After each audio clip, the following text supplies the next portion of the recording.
We've lost Dexter's image. Oh, Podcast 122. 2022. Yeah, big news, everybody. Big news. Hopefully Dexter will get that fixed here shortly and we'll bring him in. Welcome, everybody. Can't believe we've made 2022. We all survived. Everybody's here except for Dexter. We're not quite sure. He might have died. His computer went bye-bye. Yeah. Well, is Weber coming in to start? Is that the news? Weber's going full-time? Yeah. Daryl was asking, what's new going on? Do we have any new intros, new anything like that? Nope. I was lazy over the Christmas holidays and relaxed, but I guess we could have brought Adam in. That would have been a good idea. Totally forgiven, buddy. This is it's nice to be able to talk bowling again. No big expectations on that. So I think it's all good. Glad you enjoyed the holidays. Mm-hmm. So big announcement. We might as well start off with our own news, right? We have something that we released with Alley Cat Brewing. Yeah. The 5-pin Bruniverse. 5-pin Bruniverse. Yeah, so we brought that with Alley Cat, and I think it was released on the 21st or 23rd of December. 23rd, yeah, the Tuesday. And it sounds like sales are going really well. We can't thank you all enough for supporting us and doing that. Dexter was going to announce all the places that have it in stock at the moment, but maybe we'll do that. He sent a text. What did he? So it looks like Sherwood Bowl, HJ's up in Grand Prairie, Toppler, Paradise Lanes, the Shaughnessy Safeway Liquor Store in Calgary, Jack's Liquor Store in Edmonton, Liquor for Less in Grand Prairie, and Royal Spirits in Grand Prairie all carry it at this point in time. Absolutely. We have to shout out Amber here. Amber's our Alley Cat rep. So, nice. Hi, Amber. She's the one that helped us set this all up and got it going. Yeah. So thank you, Amber. Yeah. It's good. It's been a cool kind of thing, right? We had the Boxing Day tournament, and a lot of people were having them, or just random nights. And my brother picked up some too and gave them to a doctor for some as a gift, and he's like, "Yeah, they're approved." So, it's going well. I think he got a lot of sales so far. Or the initial batch that we bought, right?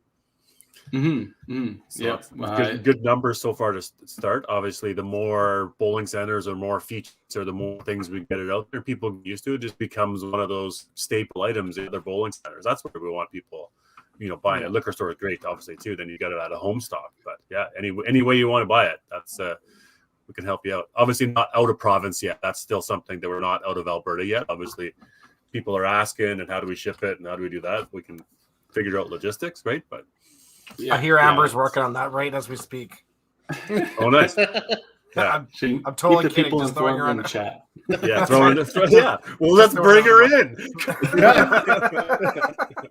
Yeah, send her the group link. Yeah, there we go. You guys want to meet Amber? Yeah. Yeah, they're a good tasting beer. They're easy drinking, and I don't know. It was kind of exciting. I know we had it in our center, so we were actually really excited about it. But then we hear a random liquor store that our Jeremy Harry Simchuk goes to a liquor store and is on top of the right beside the cash till. Like, that's pretty cool. Yeah, it's on display in a random liquor store. I love it. I love the random places. And there's a lot of bowlers out there, or there's a lot of people out there just want to try, different beer. So why not pick up a flat at a liquor store, and somebody comes in, hey, what's this? Yeah, try this. They're supporting the cause. And okay, cool. That's who knows. It's a story. Yeah, craft beer's all the craze right now, right? So I'm sure all those places are, looking through their order list and hey, what's this new one? Like, what is this? We haven't heard of this before. Let's bring it in and see what happens. And suddenly we have it in a couple random liquor stores in Edmonton. Couple random liquor stores in Grand Prairie, some in Calgary. It's awesome. Well, let's just hope it doesn't collect dust in those liquor stores. 5-pin bowling sells. Let's turn it over. Yeah. Hey, then spin. All goes back to I'll go spin universe. All goes back into 5-pin. 25 cents each goes back into 5-pin universe, where equipment, right? I think Carrie, you were talking about some new equipment for our upcoming tournaments and some of that stuff like that, right? Just people want to know what the money's going towards. Not a bad idea to share what ideas are.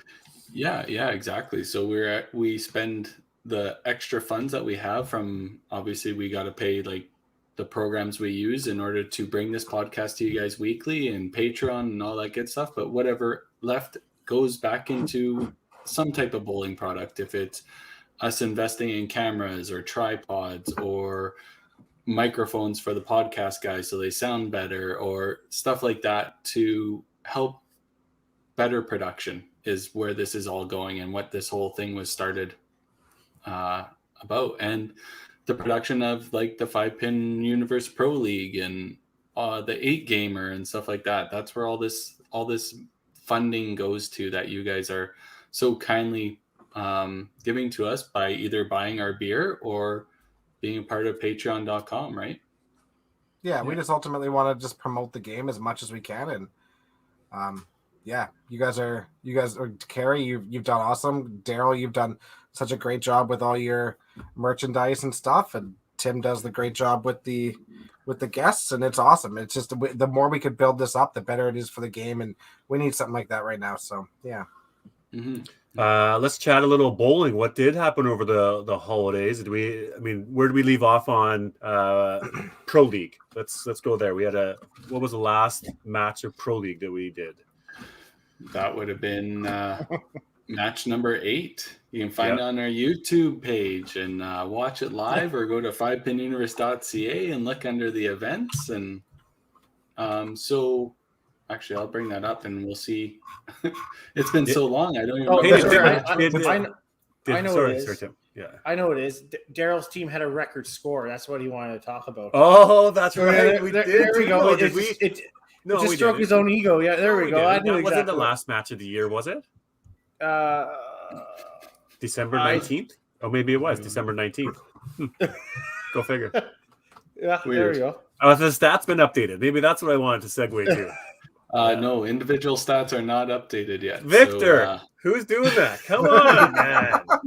Let's go. Help a brother out, right? Come on, man. He's got like 17 kids. Christmas would have been busy for him. But what's so the next events? Obviously, we're 8 weeks in. There's 16-week season. So we're halfway. Next event or next game day is on January 16th. We know that for sure, right? And then then further that the 23rd, and then not the 20 that next weekend, and then into February. So a couple more into January, and then we'll keep on building on Pro Team League too. Yeah, absolutely. Exactly. I was just trying to. Oh, there we go. I found it. So show 9 is Paradise Marvel and Okanagan Eclipse are in there. Panorama Mad Hatters and the Dream Crushers are in there one more time. So yeah, so lots of big matches there. Okanagan Eclipse, obviously, they haven't played since the very first week, so they're rearing to go. Yeah. They're definitely excited, that's for sure. Any good tidbits down there, Dexter, since you were down in Okanagan? Did you see any of the guys down there at all, other than Kelsey? I saw Drew. Yeah. Yeah. I mean, no real tidbits. We went and played. We played on 13-14 in Lincoln, and it was, it's been my game. Lots of punches, but once those lanes warmed up a little, they got a little bit better, but they were pretty choppy yeah, he did. He took all my money. But lots of chops to start, and then they warmed up and they were really good. But apparently 13-14 aren't used ever, so the rest of the house looked like it was scoring pretty good. Nice little center. First time. Was there a tournament out there? Little fun. No tournaments at all in BC right now. Oh, okay. That's been shut down through COVID, so there's where are we at with that across the country, guys? Right, Ontario's shut down completely, aren't they? I saw Nebs is closed. Is that all bowling centers? Yeah, all Ontario's closed down. All entertainment centers are shut down. So that means I do believe movie theaters and all that stuff. It's only retail open 50%. Wow. Yeah. And BC is weird. BC, you could have you can go to restaurants, you can go to movies, you can go bowling with your family or friends or whatever you'd like, but you can't have tournaments and you can't have gyms open. Why can you go to a movie but you can't go to the gym? Why can you go bowling next to random people but you can't bowl at a tournament and you can't go to the gym? It's bizarre. I don't understand because in Alberta, we for us since we're a venue under 500, nothing really affects us except for our liquor stops at 11, and we can't have tables of 10 or more, right? So which is totally fine, but so they're okay with having any amount of group. I could have a 30-person group on the lanes, and then I have them in the back room, and I'd be like, "Oh, guys, by the way, it's tables of 6. You guys can mingle while you bowl, but you guys can mingle while you eat." I think it's kind of a little bit crazy, but I feel but terrible. we're not Ontario, right? So we're not Quebec, and so we're fortunate that way. So yeah, knock on wood that obviously restrictions will be coming. They obviously brought these ones in. Hopefully, we don't get too much more extreme ones like Ontario and Quebec. Quebec's under curfew, even like. Once again, we don't want to make this into a political podcast or a medical podcast or anything like that, but it just seems the weird drastic each province is taking is mind-boggling. Yeah, you're right. Ontario was like, but they have been from the start. They've been very quick to shut down. At least, I mean, and Alberta's been the opposite. We've been on the very slow side of doing things for sure. But as long as you know what, our hospitalization and ICU numbers stay okay, that's ultimately the whole thing, right? And this strain is pretty mild, so. Yeah, you know what? I guess the only person in Ontario is happy is our friend of our show, Mitch Davies. He likes when lockdowns happen. So yeah, he loves the lockdown. He's so super happy. Yeah, but I mean that's just kills the season for a lot of people out there in January, right? I mean, there's a lot of tournaments and a lot of things that are happening for them and qualifyings and stuff like that. I mean, that's just boy. Hope this doesn't continue. I mean, I hope it doesn't continue across the country too. But geez, typically you've seen that they're the first one, and then everybody else within a week or something like that, they're almost there too. So, yeah, and like they're saying there in the chat, there we know it's only for 21 days so far. So let's hopefully it's only for 21 days. They only miss 3 weeks, and they get back to what they were doing. But yeah, insane. I don't know. I mean, Karen and I are the only ones that are healthy right now, so I mean we're doing the right thing, guys. We're doing the right thing. Isn't it illegal to like give out other people's medical records? Isn't that illegal? Oh, I actually whoa. Wow. Are you sick? Wow, Dex. I'm dealing with it, guys. I'm positive, and it's and we're dealing with it as a family right now, and you know we're dealing with mild symptoms and little blowing noses, and everybody sort of had their night of uncomfortable, scratchy throats, but it's just been a mild flu, and it's super unfortunate. Obviously, we know a ton of people that have and are experiencing it, and thankfully that the symptoms are just super small and not overwhelming, and nobody's having to be rushed to the hospital. So obviously thankful for that. Yeah, same with me. It's just been kind of a nagging cough and some lung troubles, and that's been about it. It's been pretty minor for the most part. I'm sure the vaccine plays into that as well, but it's good. It's a mild strain and it's just super contagious. So if you're if you feel sick, stay home. Yeah, exactly. Yeah, no need to go out and just say it's a cold and pass it on. And I mean in Alberta we're only it's 5 days, right? So stay home. If you test positive or if you're negative after 5 days, then you're kind of good to go again. Just have to wear a mask everywhere. Yeah. So no problem, right? Yeah. Deal with it and get better and get healthy and 100% and test negative and move on. I guess with that being said, here we have our second set of Masters tournaments coming up this weekend for the Tournament Masters in Stettler, Alberta at Heartland Bowl with Robert, and then Heritage Lanes on the Sunday with Shelby. So. And the ladies in Innisfail. Yeah, ladies are in Innisfail. That's right. And just a quick, while you said there was a tournament at New Year's at Heritage, Tim, right? The Darby Crest Memorial Tournament that I think has been good supported over the years. So super good, yeah. They raised over $7,500 for ALS. These are big donations for Darby, and obviously Shelby's dad passed away, so it's a pretty close to the heart for the Crest family and Heritage Lane. So a little bit different than normal. You usually have 2 shifts in the afternoon, and everybody's gung ho, and it was in the evening, and it wasn't It was a little bit tamer than normal, but it was for a good cause, and they raised with the half amount of people the normal amount usually that they raise, which is pretty incredible. Absolutely. Yeah. That's awesome. Good for them. Yeah, that's awesome. You guys had the Boxing Day tournament as well? Yeah. We ran smoothly. Ran smoothly, it ran pretty good. It was fun, man. Like, it was fun. I had a couple of runs. My team, just pointing it out there, boys, the old handicap tournament. I know that's the name of the game. It's a handicap, but my partners and I, we were first and second. Just a shout out for DB, the bowler. Yeah, I have to scratch. So first and second scratch.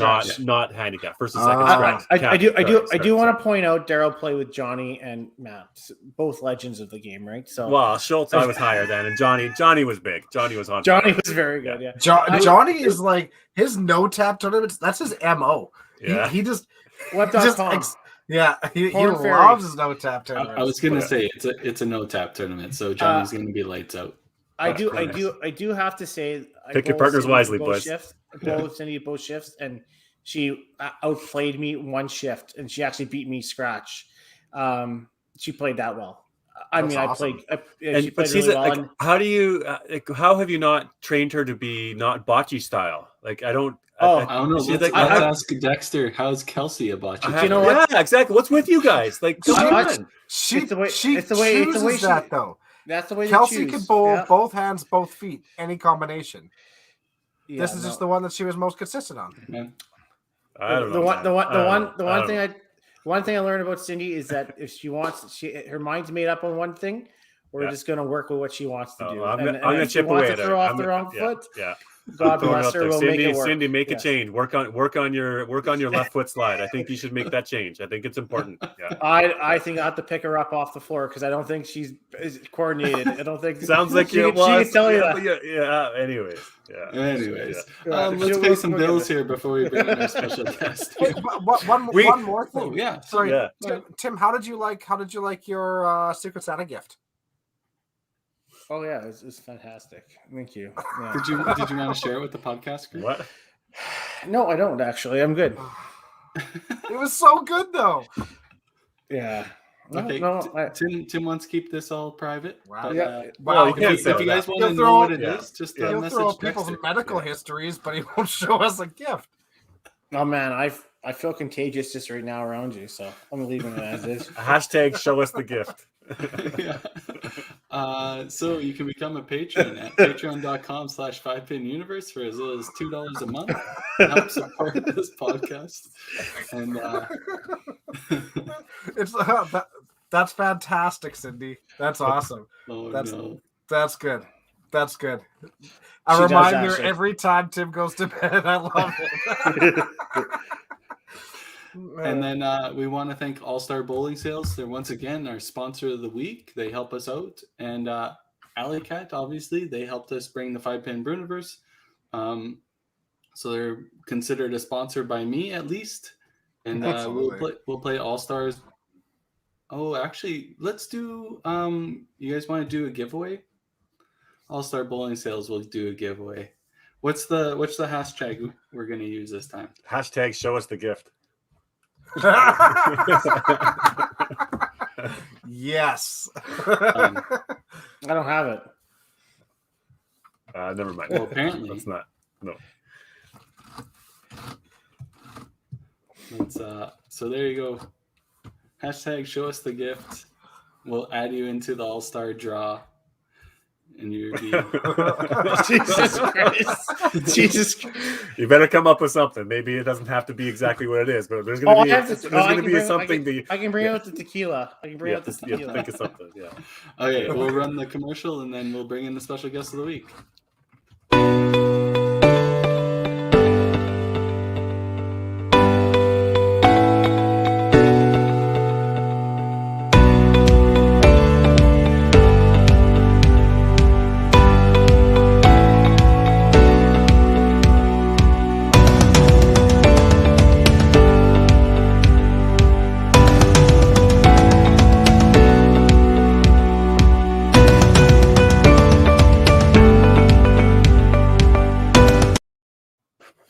I love all the comments. Keep them coming. Get into the draw here, people. The entries are just rolling in. Let's talk some bowling. We got to go to bowling. Yeah, for sure. All right. So without further ado, our guest of the week, a legend of the game and still playing, as we were discussing here before.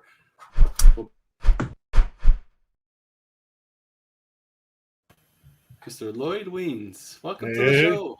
Hey, Lloyd. Hey, thanks. Lloyd, good to see you. Likewise, thanks for the invite. We've been trying to get you on for a long time. Glad you finally joined us. Yeah, work kind of got in the way, unfortunately. That's totally fair. Semi-retired now. Winter's Good up. for you. Good for you. I'm adding you to the draw as well here, Lloyd. So if 5-Pin Universe gets drawn for it, we'll send that to you. Oh, okay, cool. I was looking for a spot to comment and I couldn't.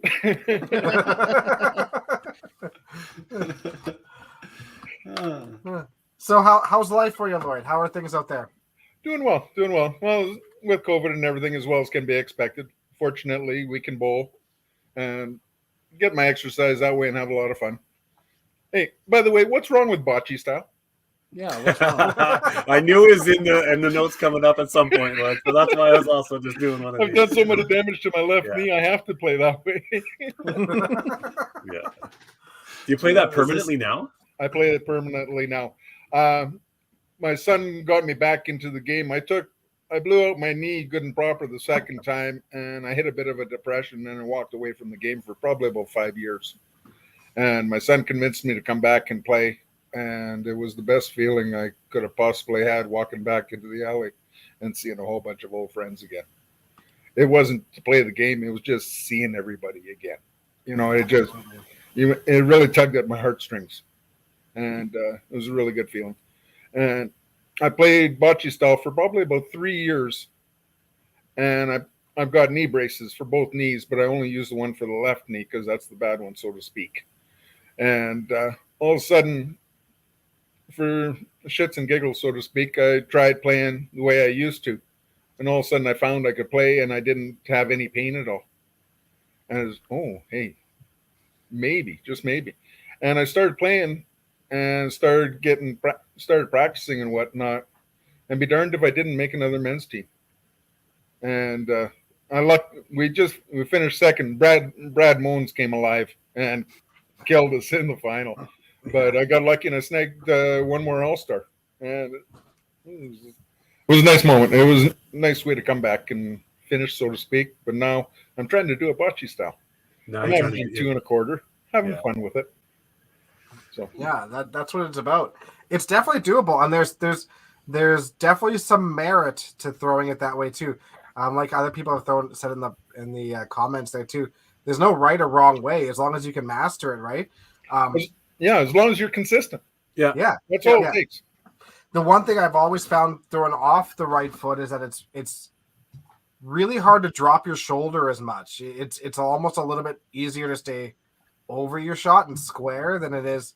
You can't put the ball down as much, which is no. I get a lot more lift now than I ever used to, but I don't get down near as low as. That's the thing. You definitely stay up higher. Yeah, absolutely. Yeah, I would always worry about shanking the ball off my right ankle, but maybe we need to Knock on wood, not yet. Yeah, us 5-Pin you guys, we need to do a game bocce style and see who comes out ahead. I'll crush you. I'm going to be terrible. I'm sure of it. Let me know when you play. I'll come play for $20. Yeah, perfect. Now, why did you choose bocce style versus using your left hand? I felt it was going to be too hard to be coordinated switching over to the left hand, and I watched Greg Peteritis for years, and it just how smooth he was and whatnot, and to a point that I tried bringing that into the game. And it's taken a while, but like I say, I'm having fun again. I think I told you earlier I was going after a shot and threw it the way I wanted and felt really good. I turned around to my left, and all of a sudden I got Mike Wist. I'm standing in front of Mike. Is it oops? And I just dodged to the right of him or left of him. And I said, "Look, sorry, bud." Didn't want to get run over by the Italian stallion or what? Yeah. to have that feeling back and be able to say, see. Oh, Yeah. There's been a few times that all of a sudden the yelling's coming back and this and that, and Jen Huron, oh, I missed that. You're saying that you bowled with a little bit of enthusiasm, did you, Lloyd? Just a little bit. I've done a fair amount of damage to my legs because of it. I was going for a 900 at Eastview in the major league. I got it, but unfortunately, when I slid backwards, I lost the footing of my right leg and I did the splits. I tore all the muscles from the cheek of my butt to the back of my knee. It took me about a year to get over that one. But boy, have I still got flexibility now. You know. Boy, I think we need to institute that, boys, on Thursday nights. If one of us is going for a 900, we need to be throwing down, like running it out, right? We're gonna call it something, right? Yeah, we gotta do something. To say I enjoyed the game is an understatement. Yeah, I love it. That's so good to hear. We playing one of the TV shows. I had a match. I believe the gentleman's name was Fred Stanfield. I can't recall for sure. I believe it was the Roxy Theater in Winnipeg, and we were playing upstairs. And I heard one of the people say, "Well, we're going to have to reinforce the beams upstairs because both of these guys are too lively. They jump too much." We just got a good chuckle over that one. Oh, that's awesome. We need to dig up some footage somewhere. Hey, there's that iconic photo. Yeah, it is. Yeah, I still don't know where. Well, the cameraman was behind the lanes or behind the shields, and fortunately, an old friend of mine that I grew up with just down the street worked at the Star Phoenix newspaper, and he saw the photo come across, and he gave me that print as a keepsake. So it was just, yeah, really nice. Absolutely cool. I love it. It's one of my favorite photos. No, that was me in intensity. We were playing nationals. I believe it was Sudbury, and three and a half games in, I was averaging probably about 330, 340. And me being as lively as I was, they had the ball returns that protruded out a little bit. And unfortunately, when I went up, I came down, my ankle twisted severely. And as a result, I sat out the game and the rest of the game and put lots of ice on it. And I went back in and played. Afterwards, I went to the hospital. And, you tore everything in your ankle quite severely, this, that. I was okay. Well, what can I do? Can I still play? And the doctor and nurse just looked at me dumbfounded. What do you mean? Can you? I said, I'm at nationals. I came here to play. So lots of ice and a couple of 12 packs every night. Life was good. We played. Yeah. As well, but we played. Yeah. Let's get out there. I'm not here to not play. Put me in, coach. That's right. Absolutely. Wrap this thing up and do what you got to do, and I'll plant it, and we'll go. Yeah. Now, on that, Lloyd, were you that energy that you used? Do you think that was used to your benefit, and it sort of perhaps intimidated other players that they knew, oh shit, Lloyd's going to get going, right? Here we go, and somebody else might not be able to deal with that level of excitement. I think to a point, everybody over the years got quite used to it because that was a part of my game. I thrived off of the adrenaline, and just all the energy. I drank a lot of Pepsi back then. I didn't eat much because I didn't like playing on a full stomach. Yeah. But just to keep the sugar going and whatnot, and all the energy I burned off.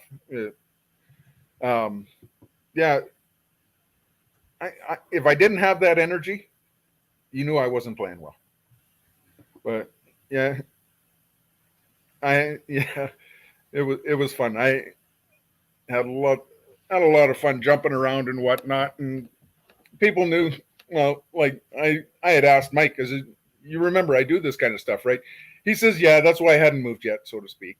But yeah, back in '84, we were practicing, getting ready for nationals, and Jenny Irvin, she was on the ladies team, and we at that time, it's the only time the men's team, the ladies team, and the mixed team all practiced together up until the national competition.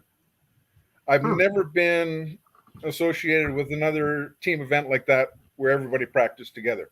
And it was so much fun. That year, the Nationals were in Saskatoon, but I don't think it really would have mattered where it was. The men's team won gold, the ladies' team won gold, the mixed team won silver. We were such a tight-knit group, and it was so much fun. But I had thrown a shot in practice, and it didn't matter. I played practice like I played league, like I played tournament. It didn't matter. I got into it. And I came back from a shot, and I pulled my right arm back, and Jenny was just bending over to pick up a ball, and my arm just went over top of her head, and just everybody's just, oh. They couldn't believe it. It's practice, Lloyd. Relax. No, I'm having fun. Yeah. Nice. Love it. Well, let's. What do you say, guys? Let's wheel it back all the way to the beginning, Lloyd, and let's start from the early days, and we'll do a little chronological and get into some good stories. And can't wait to hear. You got an amazing resume and bio that Tim's put together. It's awesome, you guys. So thank you. Want to look forward to chatting some good stories here for big numbers. Where did you start bowling? Where did it all begin? I went at the old Hunters Bowlodrome. I watched a great aunt of mine play, and I was 6 years old at the time. And I want to do this. So, when I turned 7, I started playing YBC over at the KG, and it ended up being home sweet home. Up and through my junior years, I played, but I really didn't excel. And then starting my senior year, all of a sudden things started to click. And then I had the help of Edna Patterson, Tom Patterson's mom, and Ken Pizzi, Blair Pizzi's father. And all of a sudden, with their guidance and everything just really started to click. I averaged really well at the KG. I think my last year at YBC, I was over 260. And but I couldn't get out of zones. Wow. Whether it be team or singles, we were playing at the old Rex Bowlodrome downtown, the only free fall place we had at the time. And I didn't know the rule about clearing the deadwood. And you couldn't see the pin behind. But when I threw in the 10th frame, all of a sudden the pin showed up, got docked 15 points. We ended up losing by, I think it was 12 or 13. Oh no, heartbreaking story. And really? That hit me hard because that was my first chance, and I let down the team, and that really bothered me. What was the story? Like the deadwood, you had to clear it from the deck? You had to clear the deadwood. Couldn't see the deadwood hiding behind the pin. So in the 10th frame, when you threw your first strike, they would just go to the back and they'd reset another 5 pins. But the deadwood, they weren't cleared from the back because they could be used. For some reason, it was hiding behind the pin and didn't clear. And as a result, they ended up getting a foul because they didn't clear the deadwood. Because somebody called you on it and saw it. Well, obviously, it was a foul at times. So it was, Well, at that time, we had manual scorekeepers and everything, so it's seen right away, right? Yeah, and it is what it is. Pretty much. That was my only chance at a team, and after that, the next 2 years, I was singles, but I'd punch my lights out. Everybody was, oh, you got a lock. But I would try so bloody hard that I just punched my lights out all the time. And it was quite frustrating watching friends go to nationals and whatnot and win nationals in YBC. And I couldn't even get out of the city, and I was playing well. So that was a little frustrating. I played the KG Open that year, the Molson Canadian Open that year. And I had watched a little bit a few years before. Well, I can't play YBC next year because I'll be too old. So I took a kick at it, and I finished I qualified 31st. Okay, now we have match play. What's this stuff all about? Because I have no idea. I forget who I played, but I ended up losing my first match by 7 and my second match by 11. And from there, I was hooked because if I can get that close, I know I can get over the hump. Yeah, totally. So I went to Calgary the next year. Well, before that, with the YBC, all of a sudden, I forfeit at that time. You couldn't make cash from YBC, so I forfeited it. Okay, I was going to be too old next year anyway, so it really didn't matter. Over the summer, they raised the age limit on me. I was just choked because now I'm stuck in limbo. I can't play YBC and I can't play the Open yet. Oh, bummer. So I'm stuck in limbo, so to speak. So I practiced and I played a lot of league. At one point, I played nine leagues in a week. Wow. That's crazy. Well, I did a lot of side betting back then. There were a lot of guys that wanted to play, right? So, and that's how I was able to afford those leagues. It just, I would. You're quick on that, Kerry. Yeah. Even though you don't condone it, can we talk about it? Oh yeah, we can talk about it all day long. That's so fascinating to me. Like you're open about that though too, Lloyd, right? Like there was side betting. Like we don't see that a lot anymore. And we've heard stories and we've sort of known. We don't have to get into nitty-gritty, but it's neat that there was like that sort of happens and it was accepted. And that was just the form of playing, right? I kind of like it, but you know. Well, there was one guy back in the day, good shooter and everything. He was pretty solid 240, 245, and he wanted to try and take me down a notch. And we would play for strikes. And it got to the point where it was double or nothing, double or nothing, double or nothing. Well, took a good chunk of change off him that night. Patterson gave me shit the next day. What are you doing? Is it no, Tom, get it straight. He's got the money. He knows what I can do. I'm not hiding it. End of discussion. Yep. But Tom and I, we practiced for probably at least 15 years. Usually twice a week. And we'd play 8-10 games each time we went out. And it was great because we were both intense. And like I say, the way we practiced, the way we played league, and the way we played tournament, there was no difference. You played. And I think that helped a lot for our consistency. I think it really made a big difference. You know, that was a big part of it is that you practiced once to twice a week, playing 8 to 10 games a time. I mean, it's a 2-hour window that you're going and putting in. I mean, you're not ripping off 10 games in 20 minutes. Like it's a 2-hour thing, right? No. You got to commit yourself to the practice and the time and the intensity into the work. You got to put it in to have a career and have a resume like this. And the reality that's what it is. Yeah. Right. For the most part. Right. For the most part. Yeah. No, it was nice. KG, Eastview, Fairhaven. We were able to practice at all hunters' houses, so to speak. Well, we both did a lot of coaching back then too. So, you know, there were some perks, so to speak. And it was nice. We could go and play. And when they had available times, when things were slack, that's when we'd walk in and play. So if somebody decided all of a sudden they had too many people coming in, well, we'd step back. Simple as that. You know, they got to make their money, right? Totally. Yeah, that's just a good relationship with the proprietors. That's awesome. Yeah, no, it's been nice. Been coaching. Oh shoot.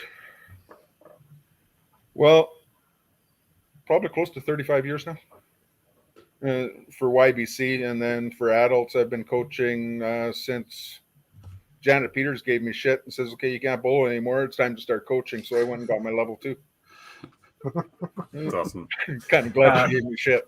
I just wanted to ask Tim or Dex, who at Sherwood Bowl would be bowling the most games on a weekly basis? Is there somebody that comes in there every day during the day, or like who's playing the most games? You know what I mean?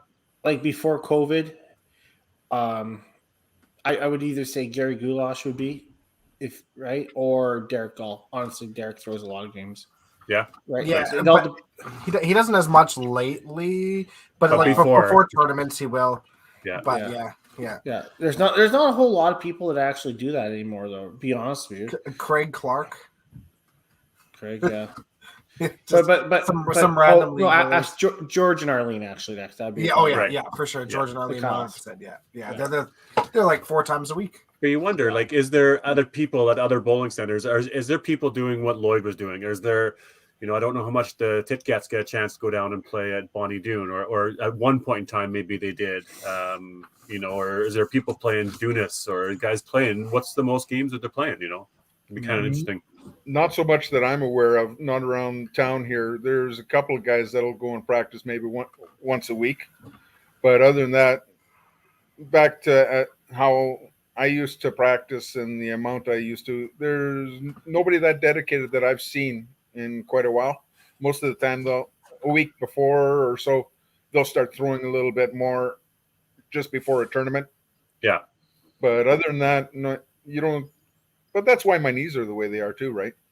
Because I don't think I'm far off from saying for a good long stretch, I probably played close to 100 games a week.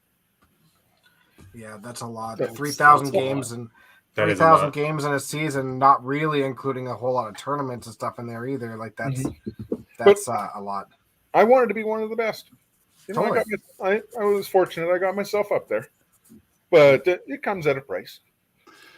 I think kind of knowing Gino a little bit, I think he was like around that 4 or 5 leagues a week, but they were in different cities. Like he would do the local Wetaskiwin one, and then he would play up in Edmonton, I think at Windsor when it was still around. Yeah.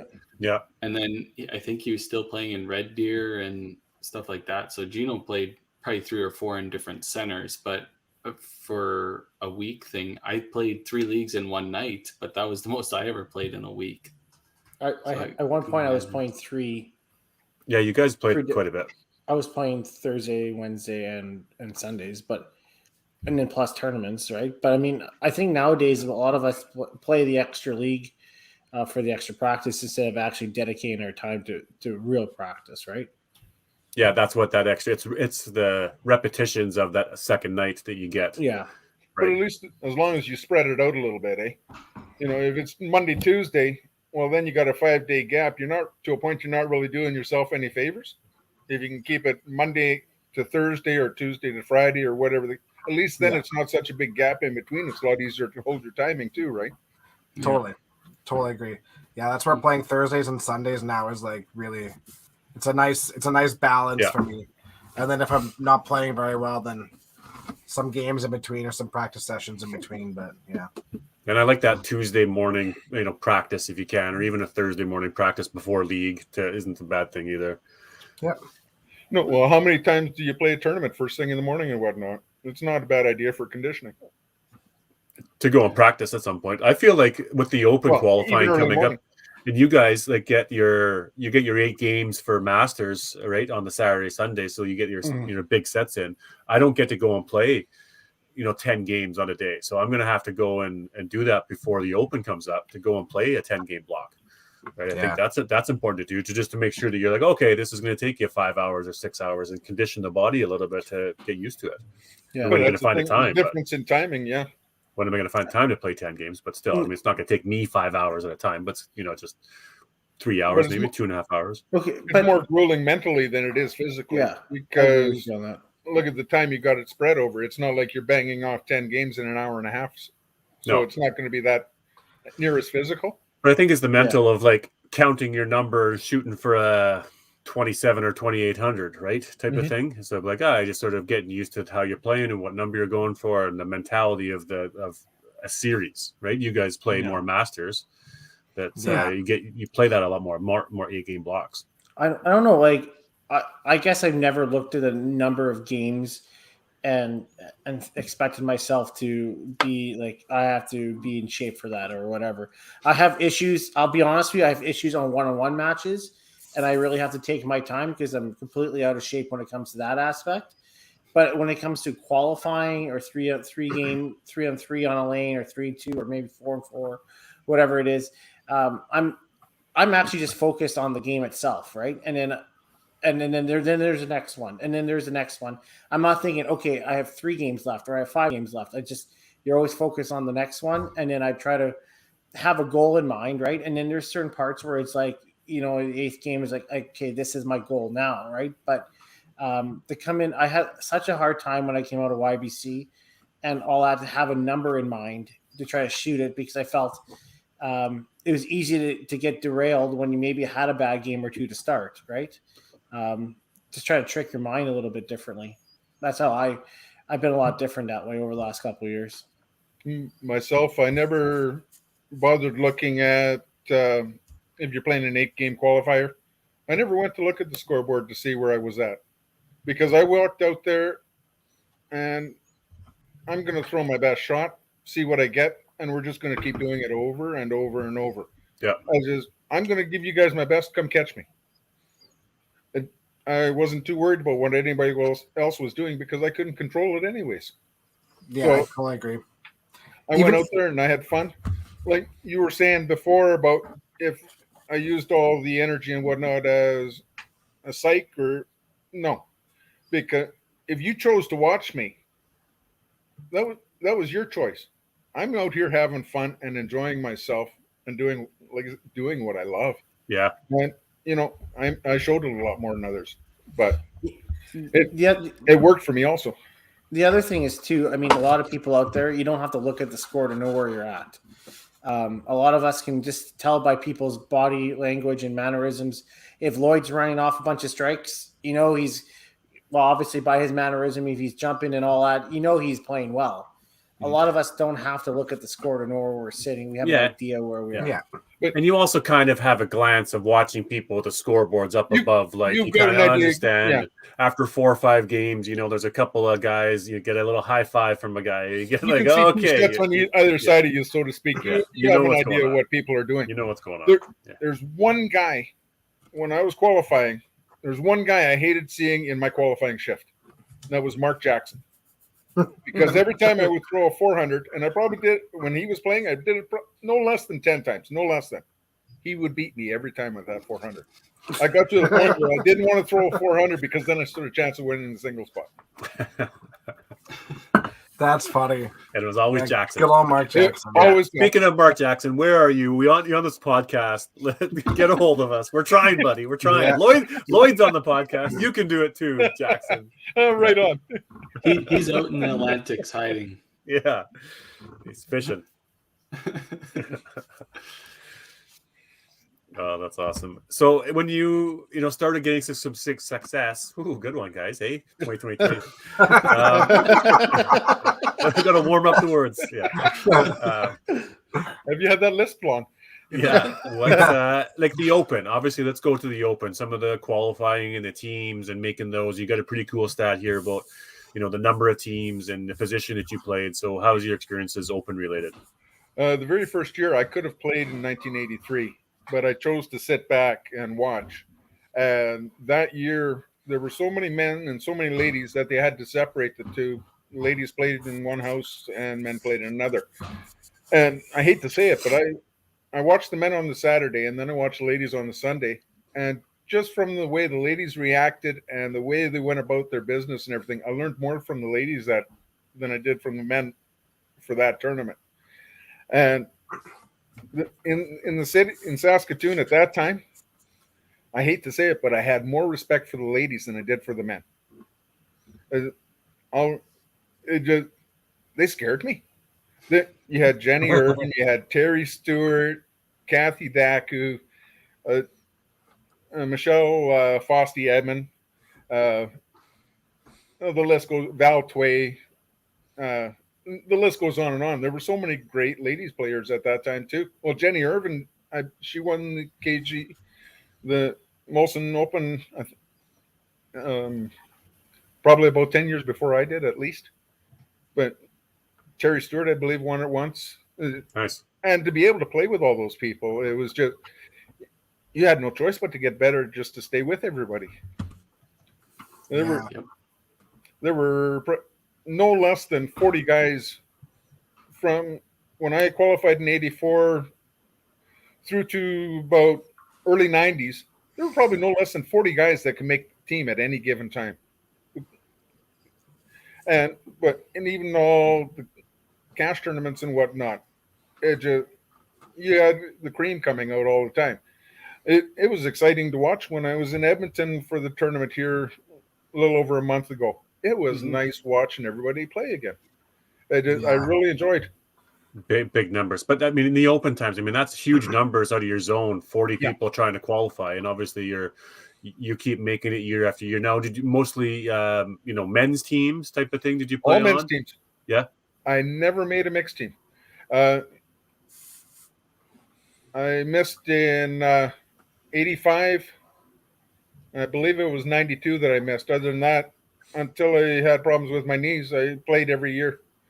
And the very first year I didn't anchor. And after that, I anchored every team up until when I came back again in 2014.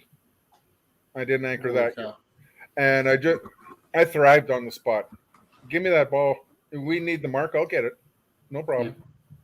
Yeah. And I got Rob's. There were so many great anchors back then. Rob Salmon out of Regina, and he brings the best memories back. But there were so many others that I played, and at the time back then there were 10 different zones, and you couldn't take anybody lightly. Yeah. Okay, they were a weaker zone, but hey, they saw Saskatoon or Regina on the back or what, they came at you, and you had to be ready for it. You couldn't let down. Totally.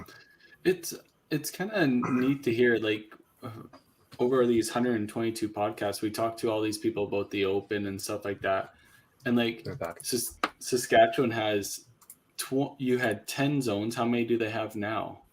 Now we have 5. Down to 5. 5 zones. So, but now unfortunately it's only 5. But I would have to say everybody has a chance now. Fair. Right. You can't take anybody for granted. Not that you could before. And it's nice you know everybody too, right? Mm-hmm. Yeah, a little bit more close knit. But if it does create like a competitive balance, that's not a bad thing either, for sure. Yeah, well, that's the only thing I hate is the buys out of it. Yeah. You're on a roll. Okay, now you got to go sit. Yeah, we have the buys out here. Yeah, that's usually beer time. Yeah.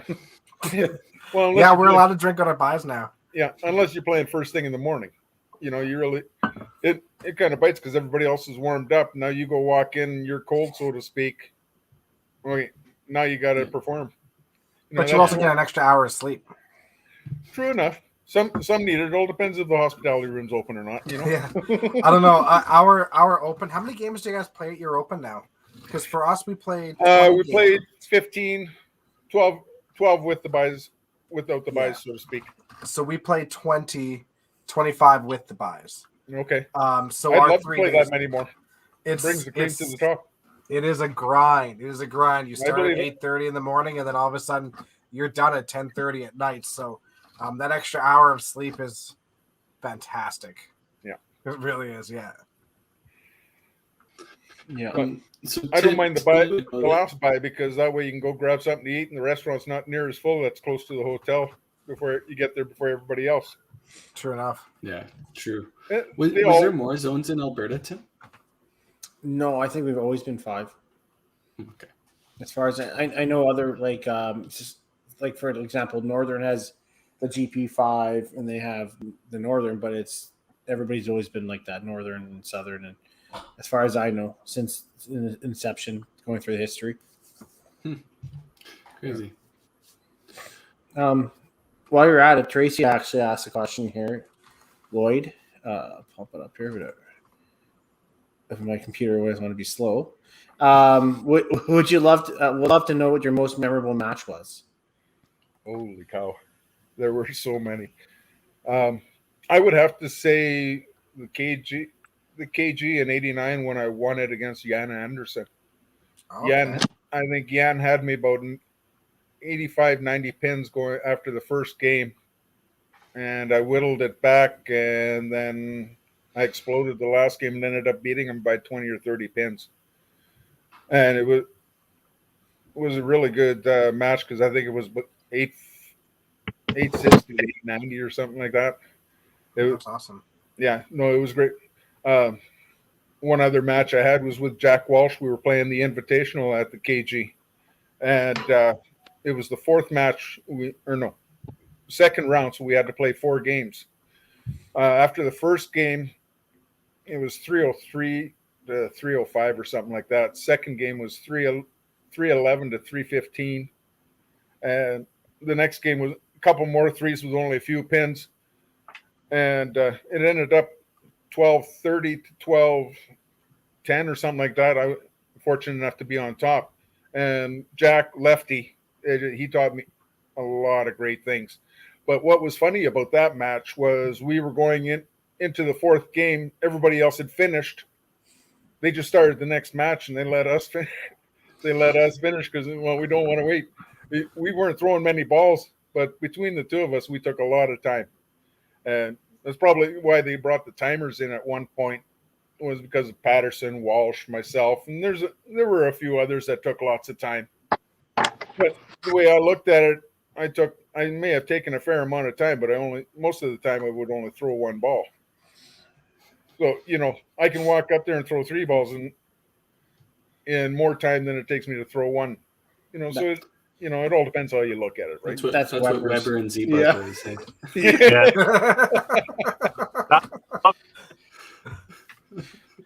Jesus. Yeah, that's funny. It's nice to hear somebody admit that they were like one of the ones that needed the clock. Oh, I was timed at one point. I would set myself, and it didn't feel like it, but somebody said, you were up there for 45 seconds before you moved. Really? But I would take I use the center arrow for a target, and all of a sudden I would go, and it would just grow. And, oh yeah, we're locked, and just let it go. And I would throw the ball. I'd watch it go through the target. I'd wave bye to the ball. I'd turn around and I'd walk back to the lanes. I was just that confident.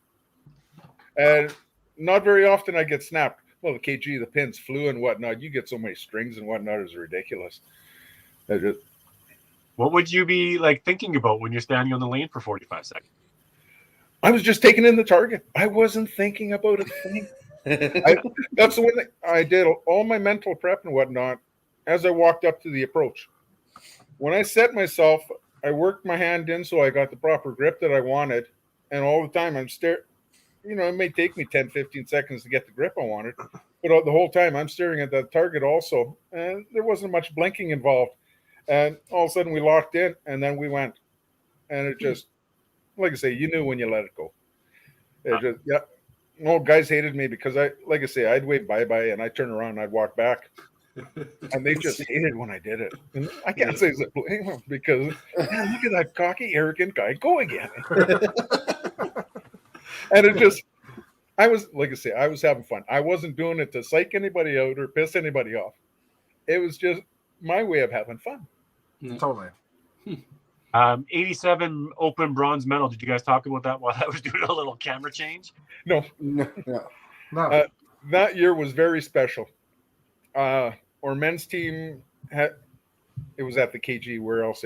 Our men's team had won the provincials, and I was fortunate enough to win singles. And at that time, we played the singles event before the team started.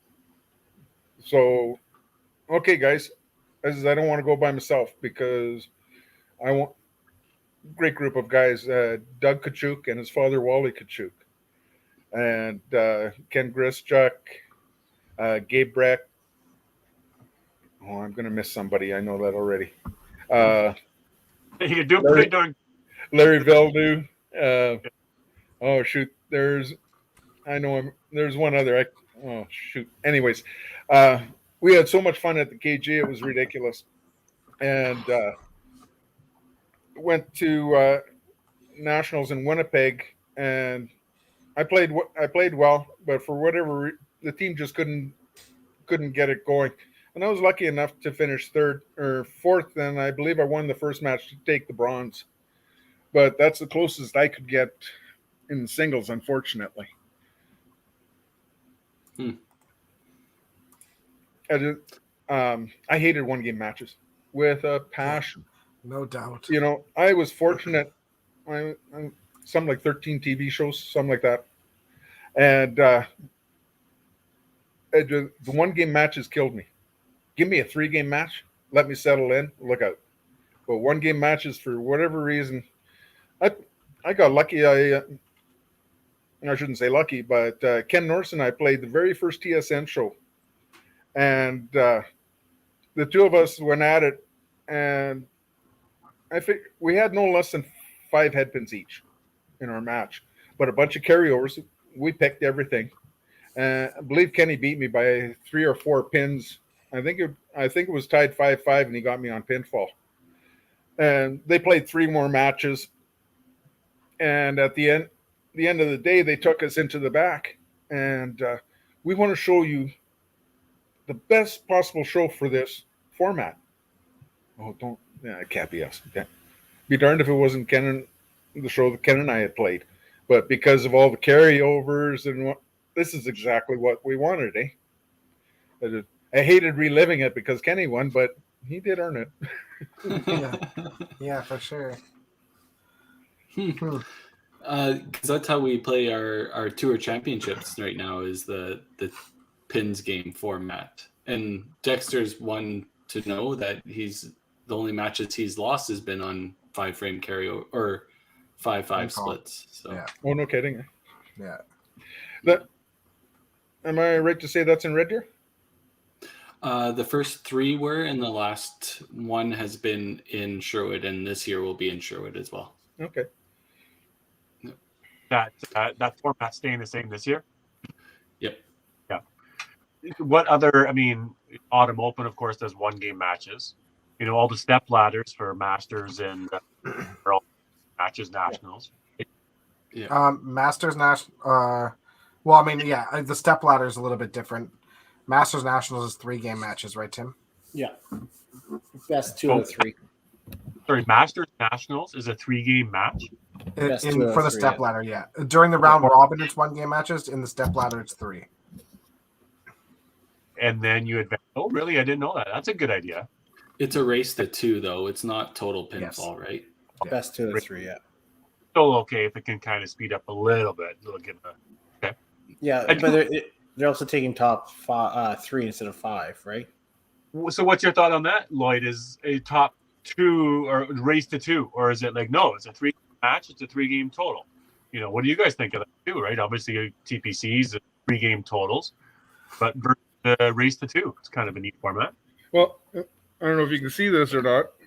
Oh, wrong side. Hold a sec here. There we go. Right. There you go. Autumn Open, Chinook. 25th anniversary Chinook.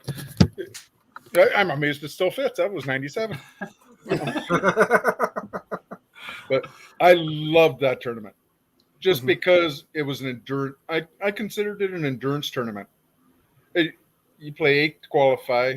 You walk into the 40s. You play another 8 to qualify. And then you're playing a 1-game match against everybody. I loved the format. And I loved the house because I considered it just like the KG. And I loved the scoring in that house. I made top 16 probably about 7 or 8 times at least. Best finish was second. And Joe Crana better. That guy, he would throw, never punch. He'd blow by spirit, blow by spirit, 7-bagger, blow by spirit. He would never punch. I had to give him credit because at that time I think Joe was when Joe beat me. He was probably in his early 60s already. Yeah. And for him to be so solid and what he was a great player. Absolutely. Underrated. It was funny when I was down in Kelowna this weekend. I went bowling with Ken Blake, and he said he was just talking with Joe. Joe FaceTimed him, and, cool. Nice. and he thought he was like super confused because Joe shaved off his beard. He had no beard, and no one had ever seen him without a beard. And this guy was FaceTiming him, and he had. Well, back like, in the who early is this back guy? then, And then the guy started talking, and he giggled, and he knew right away. He was like, "It's right Joe." on. Well, back then Joe didn't have a beard. Oh, really? Yeah, no. No. I've only ever known him with the beard. Oh, okay. Yeah. But yeah, pretty funny. Larry, sad to hear about Larry's and Doug Mogsdell. Yeah. Great guys, great competitors, great guys, great for the game. BC's gone through a rough patch here with both the Larry's passing and those are 3 awesome guys. Yeah, 100%. Unreal. Totally agree. They were both. They were all amazing.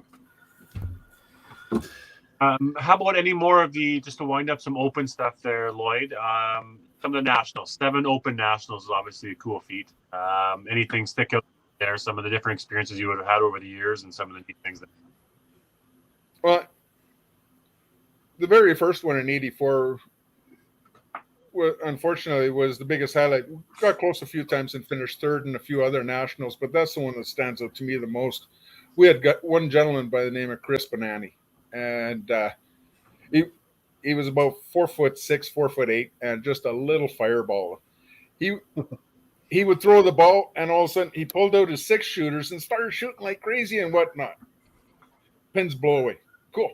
All of a sudden, the one time he walks up, he goes to pull out his 6 shooters. He misses, so he goes back and gets them again, right? We were so loose and having so much fun. That was the biggest thing. Everybody was having fun. You had no choice but to be relaxed and play. Yeah. Makes an absolute world of difference. It does. It really does. We're all just getting along. It's all good. Whatever you do is good, man. Just enjoy yourself. I can't remember the years anymore, so to speak. But where was it going? Blair Pizzi and I believe it was Sudbury. They had what was it, 60s night, I believe it was, and everybody slicked up and greased up and everything. And there were 3 different hotels. Blair was walking back to his hotel, and he was slicked up, leather jacket, and the whole bit and whatnot, and he got himself lost, so to speak. So he asked this lady on the corner, "Can you point me?" And her pimp yells at him, "That's my girl. You go find your own. Get on your own corner, so to speak." Eh? Wow. Yeah. And our coach, Jack Stewart, he walks into this bar. He goes, has a beer, and he's bullshitting with these guys and whatnot and doesn't pay attention to what's going around. And it was a gay bar. And one of the guys, "Do you know where you were?" He said, "Well, I was having a beer and whatnot, enjoying some conversation, having a good time." He said, "You know what saved you?" "Well, what do you mean?" "Well, you were in a gay bar. The only thing that saved you was that lipstick kiss on the side of your cheek. You were taken."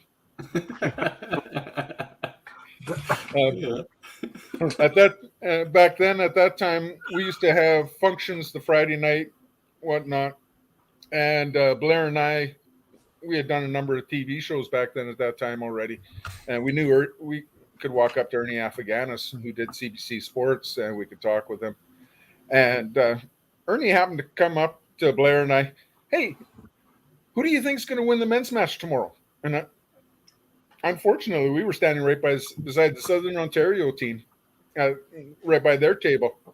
And Blair and I both chimed right away, "Alberta, hands down." And they were playing Southern Ontario. "Really?" I said, "They're just far too, both of us, they're just far too strong." I believe it was Lynn and Bruce and Brian. Brian Goodhope? Yeah. Great guy. Great guy. Yeah. And, well, all 3 were great guys. Yep. Next day, I believe Alberta hammered 7-1. There were 2 guys off the Southern Ontario team that went home. They didn't bother stand for the medals. They were so upset. As a result, I believe they got suspended for a year because of it. But yeah, Blair, Dave Jorgensen, and myself, we tagged together a lot on the circuit and everything. And it just, to a point, we were inseparable for probably over 20 years. It was kind of just like Lynn, Bruce, and Brian. The 6 of us got together all the time. I recall we got married in the end of September after I had won the cash tournament. And we had over 700 people to the dance. And over half of them were bowlers. Brian and Lynn, Brian, Lynn, and Bruce, they all came down for the wedding and everything. It was a good time, but it's just at that time that's how tight the bowling community was, so to speak. You know, totally. so many friends. They were like family. Yeah, that's the one nice thing with Facebook and everything. I've got friends in St. John's. I've got friends in Victoria, Vancouver, all across the country, and I remember that more than the games I've played. Yeah. Masters. Oh, I'm early 90s. But anyway, or no, maybe it was 88 or 89. Anyways, it was in St. John's, Newfoundland. And first year out in Newfoundland, I had no idea what was going on. And got to our hotel room, and here on my phone, there's a message already. Like, what in the world? I believe it was either Phil Foley or Kevin O'Leary. But the message was, beer's cold, barbecue's hot. Where are you? Well, you didn't have to call me twice. We had an extra day there, so no problem. Let's have a good time. Let's enjoy each other's company, so to speak. Yeah. Well, I'm glad I had that extra day off, let me tell you. Yep. Newfoundland will get you every time. Well, there were some silly guys. Honorary Newfies inducted. One gentleman from Winnipeg, I won't say his name, but he thought he'd pull a fast one. Well, the cod have razor sharp teeth, and he was already 3 sheets in the wind, unfortunately for him. He decided to slip the cod the tongue, so to speak. Sliced up his gums and his tongue. He was walking around with Scott towel covering like this for probably the next 2 to 3 hours because he had so much alcohol in himself, his blood wouldn't clot. But he played the next day. Wow. He played the next day. There's a few guys know who I'm talking about, but Newfoundland's coming up this year, isn't it? There, guys. It is. Knock on wood. Yeah.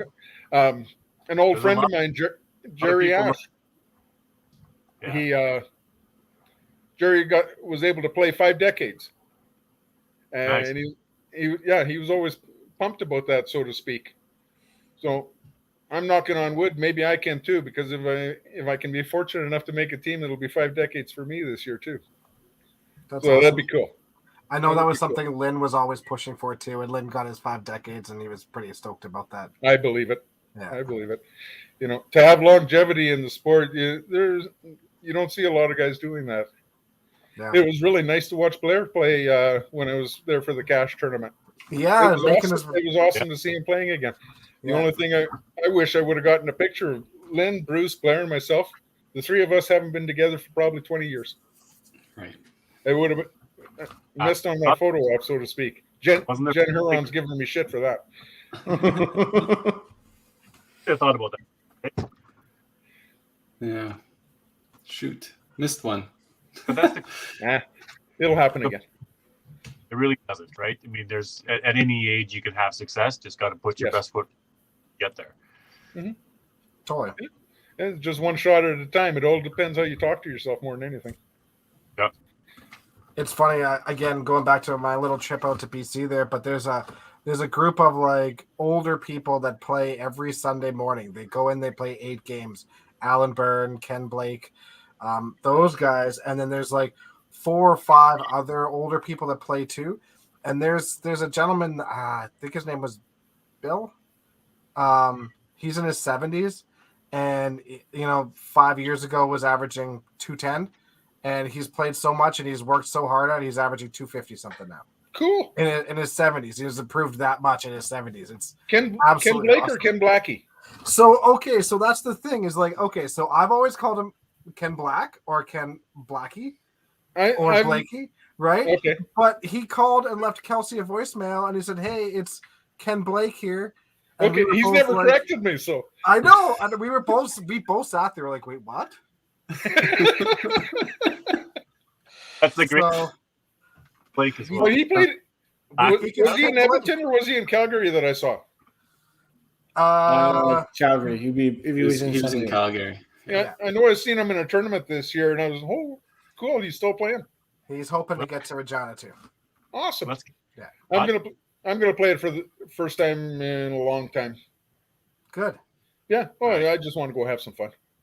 Yeah, it's a blast. Yeah. Great lanes, great people hosting it. I really like the setup in Edmonton that I saw this year too.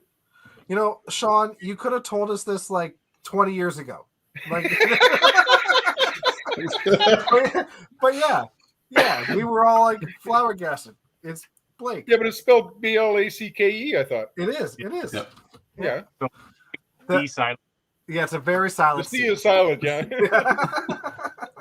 Yeah. Yeah. Yeah. Need to get him, Tim. Get him on the podcast list. Let's have some conversation, Kenny. Oh there- yeah, he'll be a tough one to get on it. He's not really computer illiterate, is he? But He was We can try. FaceTiming Joe Cranbetter. It can't be that tough. Right? Yeah. We can try. You know what? I'm sure we could figure out a way of making it happen. We need, Even we need if, like, I'm sure maybe Kelsey could figure that out with him too. I don't know, but we I'm sure we could get him on. we Ken need a Balake. left-handed demographic covered, right? So Blake. Yeah. that'd be perfect for it. Balake. It's Blake. All. How about Masters, Lloyd? Did you try each year? Or was that something that wasn't quite as big? Didn't have the numbers when it comes down to it. But how did the Masters go? When I first started out, I played every year up until probably early 90s, and then family took over and everything. At that time, I was only getting 3 weeks a year, holidays a year, so I really had to plan things out, so to speak, and that was my mainstay. So I really had to watch to see where with Masters and holidays, because I had to have some time with the family also, right? Yeah. I made, I believe it was 4 or 5 teams that I went to nationals with. Got a couple of bronzes, and that was about it. The one year I played 95, I believe it was. I played singles and was at the KG, and I averaged, I think I was second or third high average. Can't recall right now, but I ended up 6th, I believe it was. Everybody knew it was my home, so to speak, and when they came, they brought it, and I knew they were going to play hard against me, and I played well, but it just not one game matched. Yeah. But great experience, but lonely. Yeah. Yeah. That's the one thing I hated about singles. Is you're on your own. I love the teams so much because you can bring all that energy and enthusiasm back to your partners. And come on, let's go. Let's get this done, eh? It was so much more fulfilling, at least for me. I was asked a few times, and I told him, I said, would you rather play cash tournaments or team? I'd rather play team. The cash tournaments are nice, but to be able to share all those different moments with 7 other, 5 more teammates and a coach was so much more enjoyable for me. Mm-hmm. Yeah. It was about the experience. So the medals were nice, but it was just the experience with all those people. I found very gratifying. Sounds like you'd be a great candidate to be a manager for a 5-pin U pro team league. No thanks. He wants to play in it. Well, then he'd have to deal with Wisty. Well, that's no problem. I coached him. That's no problem. Back youth challenge and whatnot, a little bit of YBC, and then played in a men's league.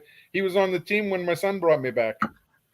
He was one of the 4 others, and we had a lot of fun that year. It was really good. Good friend of the show. Good friend of the show. Great guy, great player. Yeah, absolutely, both of them. Yeah, one of my favorite human beings. So that is a good question, though. I mean, would you guys rather play on a team or play a singles event like a cash tournament? Which one do you guys prefer? Myself, team. Yeah. I like winning with teams better, but I think both are equally. I don't know. It's just different atmosphere, right? I love the cash tournaments because you get to hang out with 150 different people, and you actually get to hang out with them. Yeah. Teams, a lot of the times you don't get those opportunities as easily. especially if you are playing until like 10 p.m. at night. It's harder to hang out with everybody. Mhm. So for the hanging out portion, I definitely prefer the cash tournaments. But I mean, there's no better feeling than winning a nationals with a team. You, DB? Yeah, no, don't get me wrong. I enjoyed the cash tournaments too. But, I love playing the team. It's obviously been more. I've had more success playing a team. I feel like I'm a good team player, and I really love that altogether. But I really want to have the success, in a cash tournament or singles or to make a run, and I just haven't. Right, so it's the desire is absolutely there, but I much more enjoy and full, team atmosphere is just you can't beat it. Right, it's so fulfilling once you get to the end and be able to get all the way. It's ultimate for sure. yeah, I've been quite lucky over the years. I've had great success at both, and and I'm thankful for what I've been able to accomplish. Yeah, And all the friends I've made, that just stands out so much. It's ridiculous. I think they both have their own merits to it. But I will say, if you ever win with a team, or if you ever done well with a team, or had a special moment with a team, you're forever bonded with those guys. I feel, right? You always have that certain bond, and I think that's what you can never get from the cash tournament portion, because it's just you. But you also have that special moment in a cash tournament. But if I had to choose, I'd probably be a team. I'm so fortunate. A lot of guys out here carry me along, so. I have better moments on teams, but I enjoy both. Yeah, I think for obviously the camaraderie and the team aspect, obviously nothing better than winning with a team. But coming from baseball and a super team oriented sport, the competition can't be matched in a single when you're playing against 160 of the best players across the country willing to put money where their mouth is, right? Yeah. To prove their point and prove how good they are. To walk away a champion in that setting is got to be, you have to be on top of the world, right? Well, But it's very special. sharing that moment with 5 or 6 other people's, it's you feel their energy too, and I think that's why team is so much more gratifying when you do have that win, or even when you have a tough loss, you get to share that loss with them too, right? So it's a big pick me up as well. Yeah, they both definitely have their merits for sure. I think about what about golf, right? The singles based sport, they're constantly battling for individual titles, but then they get the opportunity to go play in a Ryder Cup or the President's Cup. Do you think that when they win a Ryder Cup, that is so much more special and gratifying than what it is to win the individual tournament, the Masters? What's more important to them? Right? Oh, I don't. I think both are equally important, but I will say, Daryl, I think that's a great analogy, because the Ryder Cup, you're playing for your country, you're playing for your pride, and I think a lot of our zones across the country, when you play for your zone, you have a little bit of pride in it, right? And you want to do well, and nothing feels better than representing your zone or your province and winning. So that is a great analogy there, Daryl. Same. We had one year. Right, same Sorry, thing. bro. Yeah, go ahead, Lloyd. We had one year in Saskatoon where they changed our zone, and they wanted to include a couple of the smaller towns in the surrounding area. So they called us Central Sask instead. Well, it was all Saskatoon players that played. And our men's team, I can't remember who all was on it, but we had such a rough go at it that over the back we used masking tape, and instead of Central Sask, it said Central Taxi, because we didn't want to admit where we were from. Well, because of that hijinks, we almost got suspended for a year. No. We're not putting down the zone. We're putting ourselves down. It's as simple as that. We didn't want to admit where we were from because we played that rough. Wow. I just think things can get. It's amazing how they can get taken out of context quite quickly. A lot of people see it a different way, right? Yeah. Yeah. Daryl, when you're comparing those two, it's definitely, I think, the same. I think if you ask any of those golfers that ever made a Ryder Cup or a President's Cup and won, that's probably the highlight of maybe their career. but the players that it's so tough to make those teams when you win a major like Augusta or whatever. That's probably the highlight of their career, right? Not making a Ryder Cup and losing, but winning something. You have to win. You can be at nationals all the time and not win. And I guarantee if you win a tour event, that's probably a highlight of your career, and you'd rather do that. But it's just different too, because you could see like a completely different level of intensity in the Ryder Cup too. You get to see like way more people pumped up and fist pumping and yelling that you never see in golf, right? No, you wouldn't normally see that through the Masters or something. Well, it's awesome unless it's like unless it's like coming down the line and you're sinking a putt to win, then you give it a big Tiger Woods fist pump. But outside of that, I mean, who's our Bryson and who's our Koepka? I mean, like having them together on the same team. That's a good question, right? I mean, but they did it for the sake of the Ryder Cup, right? So no different in a lot of personalities out here too, right? So they all kind of work together. For teams that you played on, Lloyd, was there ever a couple of people that when they got paired up on a team, you're like, oh shit, here we go, right? We're gonna have drama, or you know what I mean? Like you had to sometimes deal with personalities. What was that vibe? Is that real? Is that part of being on a team and having to deal with that? Did you experience that? You had to deal with it. There's a few people that I'm not going to mention any names. No, yeah. But there's a few people as, oh shit, we're going to have some drama, because to a point they were individuals, not team. You know, Tom Patterson, loved playing with the guy because you knew you were going to get 260, 270 out of him. But Tom wasn't a team player. The five of us would be in the pit. Tom would be over at the back reading his newspaper. Okay, Tom, your turn. Walk up, throw a strike, go back and read his newspaper. But you knew what to expect. But I loved having him on every team because he was an asset. Simple as that. And great friends. Great friends. And Tom would be the first person to admit that too. And that's like him strong to know, listen, guys, this is what you get with me, and I'm not going to be the guy in the pit, rah, rah, rah. I'm going to be the guy coming in throwing a strike. But when I'm done and throw my strike, I need to go and do this. So respect me. We'll get but some guys I could imagine would be like, come on, Tom, come on, Tom, come on. There were a few that were put off by it. Right. But it just, hey, I want him to play at his best. And if that's what it's going to take for him to play at his best, you do your thing. It's as simple as that. My very first Masters in '85, I was playing well and I was pushing Tom for singles. Tom's mom Edna was my coach, but I had no idea who Tom was. And I knew who he was, but I had never really seen him play, so to speak, or anything. And we were playing at the Old Prairie Lanes in Regina for the last tournament, and I was pushing Tom for singles.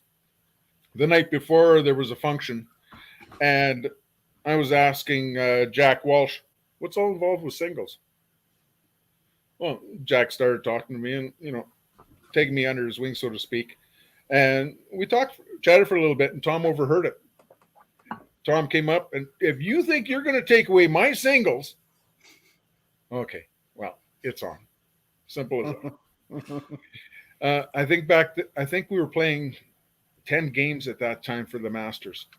And I didn't want it, but it took Tom 6.5, 7 games to catch me. I'd rather play on the team, but I'm going to make you work for it. Absolutely. It was great motivation.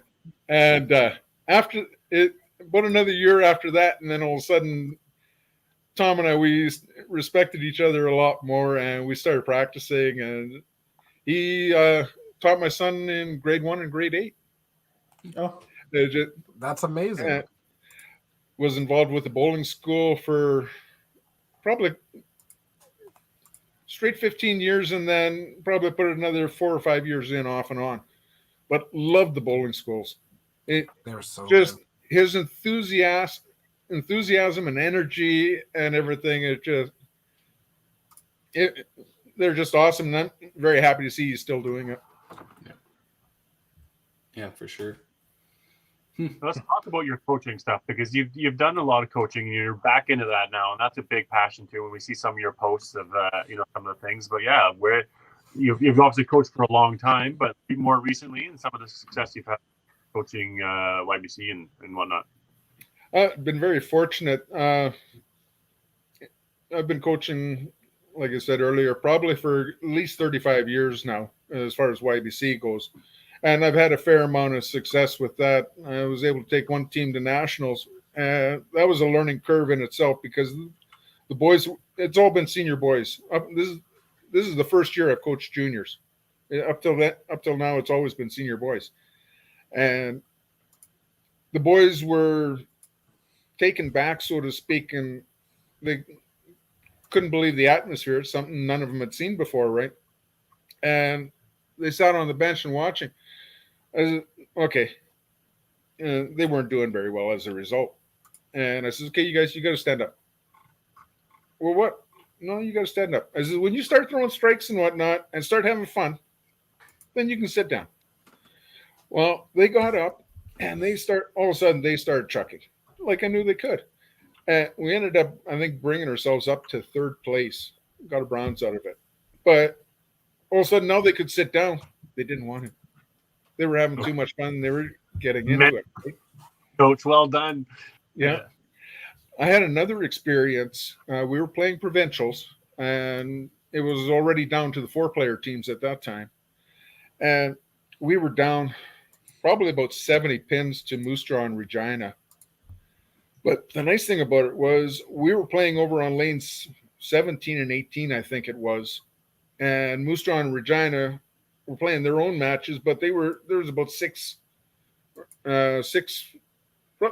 probably about 4 sets in between us and what we were doing. I called the boys back and I says, okay, guys, here's the scenario. Yeah, we're down a bit. No biggie. We can do this. I said, but there's a catch. And they're looking at me and going, what? I said, let's make as much noise as we possibly can, and let's have as much fun as we possibly can. I don't care if you punch. Get into it. Have some fun. Well, be darned if we didn't win. Because all of a sudden, Regina and Moose Jaw weren't focusing on their game. They were watching to see what we were doing. We were still playing average, but it ended up taking them out of their game. And we were able to step over top. Yeah. Just little things. Totally. The memorable experiences too. Just be able to take that on so long. They don't realize it, but when you're 10, 11, 12, 15 years old and coming out of things like that, they'll go a long way in their career, man. Mm-hmm. 20 years from now, they'll look back in that moment, and they did that in YBC, and that was pretty, big of them to propel them into a longer career. Well, very first team I took, Taylor Track was on it. Oh, yeah. So we still talk every once in a while. He'll send me a message on Messenger. We'll bullshit a little bit, or else, hey, coach, can you give me a hand? I said, well, what are you doing? And I'll toss him some suggestions and whatnot. And then that was about 5 years ago. And then all of a sudden, Taylor started lighting it up about a month and a half later. He ended up winning the provincial singles and all kinds of stuff. Yeah. And I was so happy for him. It was ridiculous. He was 2019. He was having fun. Now, Lloyd, what type of things would you have said to him? Like, hey, make an adjustment, a physical adjustment, or would it be more mental sort of things like trust your shot, believe yourself, remember this, or how would you have that? Right? Some, not so much physical, but more mental. Just more about focus. What are you concentrating on? I'm a firm believer. If you can hit the target, you can hit any pin out there. It's just a matter of angles. If you throw the same ball consistently, it's just a matter of where you're going to position yourself, because you're going to hit it, right? When I practiced, I would say out of 100 shots, 95 of them were at the middle. I would just throw for strikes and relax. And back then, I think I was probably about 93, 94% on the middle. My corners were high 80s, 90s, and even the chops. Well, I averaged probably 2.5 head pins a game, but I also averaged 6 strikes a game easy. So if you bunch them up, you're going to have a good game. And if I didn't have a punch, look out. It was a good game. Would you keep track of your stats, or how do you know that? It was just sort of, No, that was from our Wednesday Major League. They would keep track of the stats. So at that time, it was an honor to win high spare percentage or high hits. And there was a monetary value involved with each one also. Hey, Sunday night, hey boys, what do you think? Just that's who we hired, JB. JB can hack into our system and do it for us. Just Tim, JB. You're a stats guy on Sunday, aren't you, Tim? Yeah, I just do bare minimum. That's one nice thing about the system hunters have. You can do printouts and whatnot, and it'll document all your hits and spares and everything. Oh, it does it for you then. Yeah. There's got to be a way in your system. Yeah, or JB. There is. JB is the system. Yeah. But that's cool. You pay out $100 for the guy who hit the middle the most this year. You got to pay out $100 in each division to, spared the most shots and corners. He picked up the least, wood on the. I would love to see who was the worst. That would definitely. Yeah. Apparently, Jen does all the work. Yes, Jen, you do a good job at it. Not a computer doing it. I do it. The one thing I miss is we used to have the telecoms right up front so you could see the whole game. Now, unfortunately, due to global and everything, they've taken them out, so all you have are the monitors up top, and generally they'll only show 4 frames. So it's a lot harder to keep track of the stats. So now we're manually doing for the Major League. We're manually keeping track of the stats as we play. The machine's keeping scoring to a point we are, but we're just recording our marks and hits and everything. So not as easy to track anymore, so to speak, a little bit more involved. Doesn't that kind of like, if I had to keep track like that, I think I'd be out in like left field. Just because I'm so never done that ever. Like Carrie loves this conversation, but Carrie, you know what when Lloyd is talking about, I would actually be way more comfortable with rather than entering in.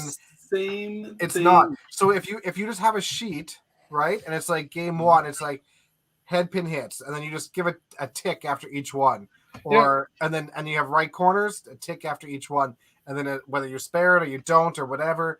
But like, if you're not keeping you'd rather pick up a pen and click instead of tapping one iPad and just swiping. But if it's an iPad where you could just select hits rather than entering in your actual score all the time, I would be far better with that. Have you not used an app before? It is literally just clicking and moving to the next frame. I'm saying just keeping track of whether you hit the middle, whether you left a corner, like what you left, not entering in every shot. Sounds like you just want to be difficult. It's not really that you don't want to do stuff. It's just all part of the mental side of the game. So our shift for it can be, but I don't dwell on stats. Our shift for Saturday afternoon would take forever. I tell you that. Next year, take longer than you think it would. No, well, if the team shares duties doing it, it's not so bad. Yeah, you're right. If it's only one person doing it, then it's a pain in the backside. Yeah. Yeah. We have a really good guy right now doing ours, so he's great. He's awesome. Thanks, JB. Well, no, he did for our TPC, but I mean, it's been a big team effort for Calgary. For sure. Open. Yeah. Between Carrie and Kelsey, really. What does Carrie? You want to build your own app, Carrie, or how do you feel? I think it should be the responsibility of the player to mark their score down. How hard is that? They do it in golf. They do it in other individual sports. They do it in golf. They write down how many shots it took. That's totally different. That's the end of the game. No, it is not. You making it to be a big production. It is literally you tap the screen, you swipe to the next frame. That's all it is. It's not a big production. I shanked this one into the bush on the left. Yeah, exactly. They called me fescue when I golfed. Anyways, Yeah. But with the YBC, I was fortunate enough at Eastview. I had pretty much the same core of boys for about 5 years. Oh, I'm getting grief from Tom. Tom, I put in many good words for you, but all good. For now. Just don't rewind about 10 minutes. Oh, he can rewind. I don't care. I had the same core of boys for about 5 years. Ryan Riker was one of them, and a great group of boys to be able to work with. And for 4 straight years, we went to nationals. What Newfoundland, I think they did their best where they got third, but it was such a great environment because all the parents were involved, and they were all over the place. It's not like, okay, here's my boy or whatever, take him, okay, I'll come get him later. Everybody was involved, so it made such a nice experience, and still really good friends to this day. That was probably just about 10 years ago now, 8, 9, somewhere around there, and it just started off with winter games with the boys, and it just carried on from there. Like I say, it was quite rewarding, and my wife and I were good friends with everybody still. That's great. Now, tell us about the 2008 C5 Open with you coached the league. That would have been awesome. I listened really well. You got that many ladies, you better listen. That's smart, man. Janet Peters was on that team, and she's the reason I started coaching adults. When I had blown up my knee the last time, she says, okay, well, you can't play anymore, but there's too much information in your head. You got to start coaching. Well, I'm coaching YBC. No. You got to start coaching. So I went and got my level 2. And the very first year, I coached the men's team, and I got taught a valuable lesson.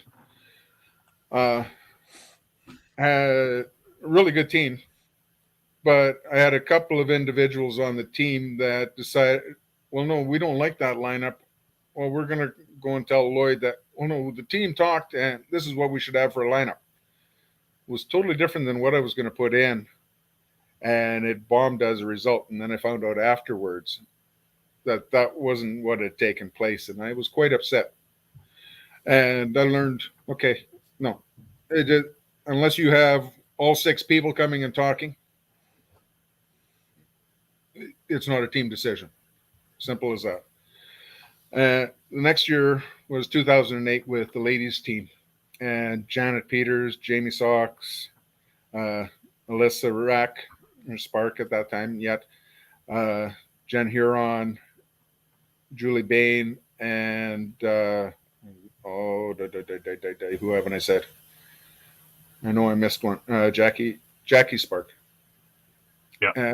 Oh man, what a team! What a team! And so much fun. Janet, she was the anchor and the leader, so to speak. And you had Alyssa up top as a fireball. And then in the middle, you had Jackie and Jen and whoever. It didn't matter who you put into the lineup.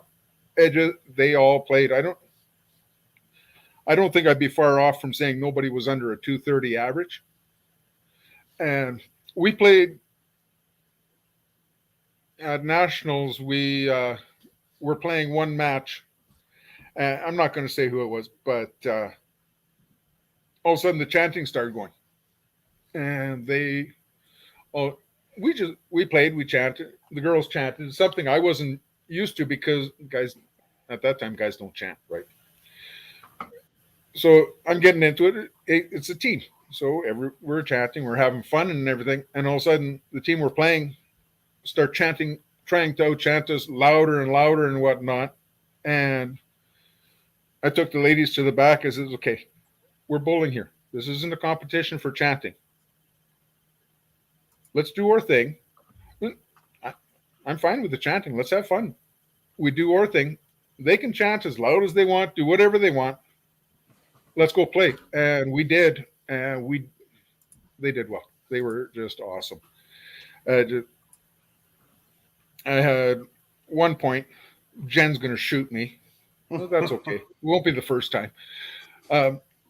She's already shot you? Oh, more than once. More than once. I've known her a long time.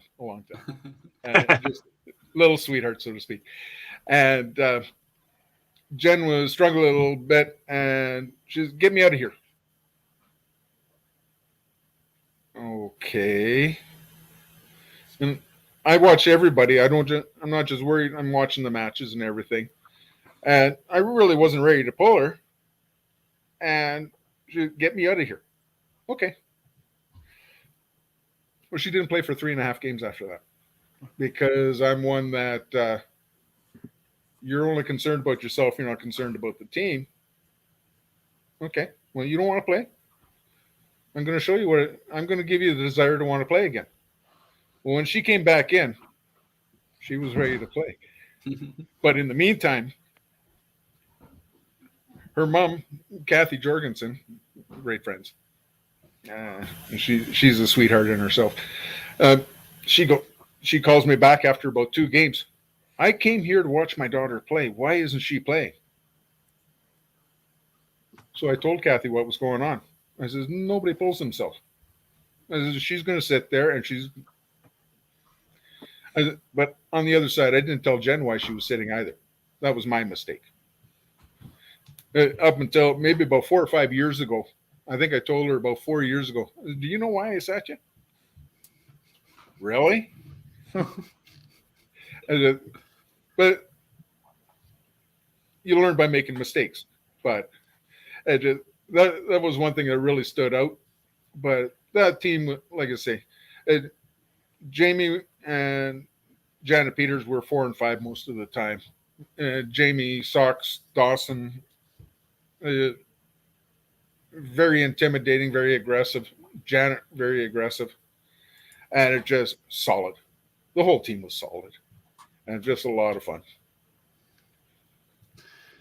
Yeah, those names you mentioned, they've been synonymous with Saskatchewan bowling for a long time. So definitely a team that would have been fun to coach and be a part of and watch them succeed. Lindsay Burge, Danielle Leffler,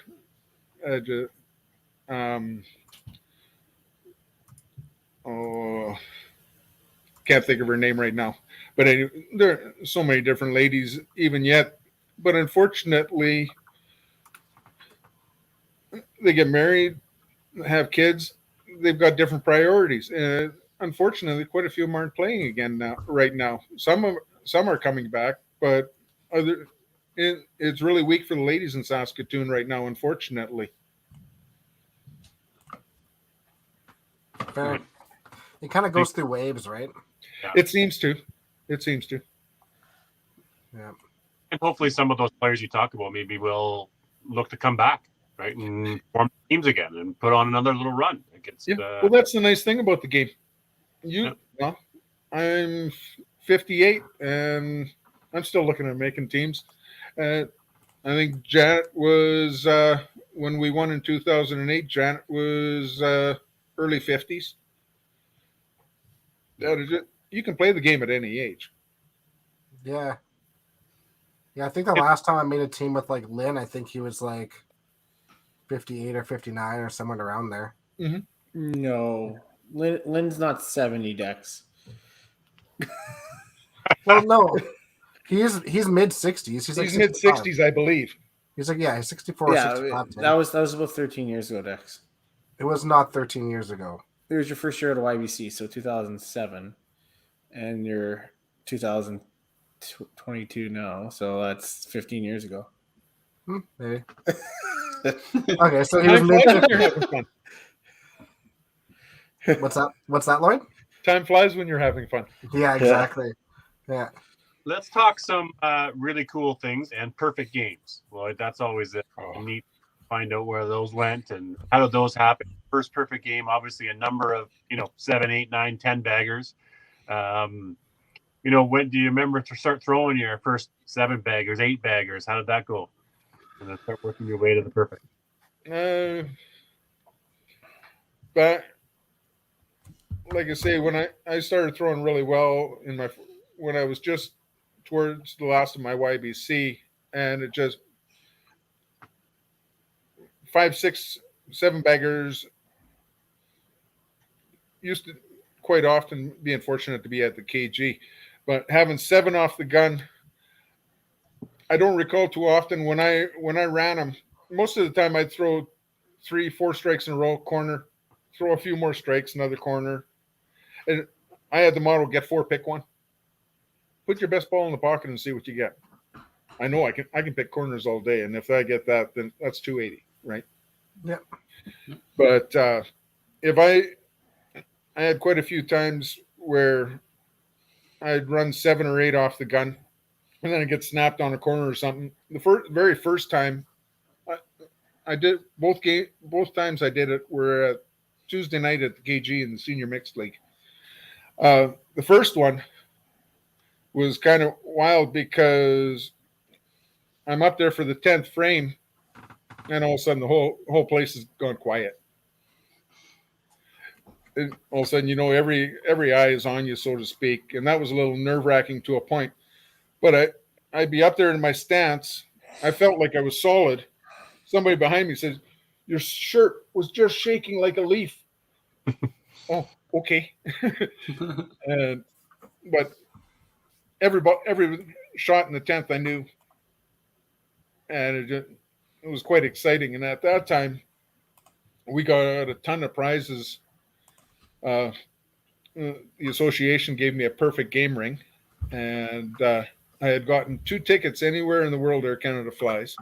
I could have hit. It was awesome. I could have Hong Kong. Could have hit so many different places, and then gone back to my final destination. Unfortunately, at that time, work and whatnot, I had to burn them off on Edmonton. But it was a good cash turnout.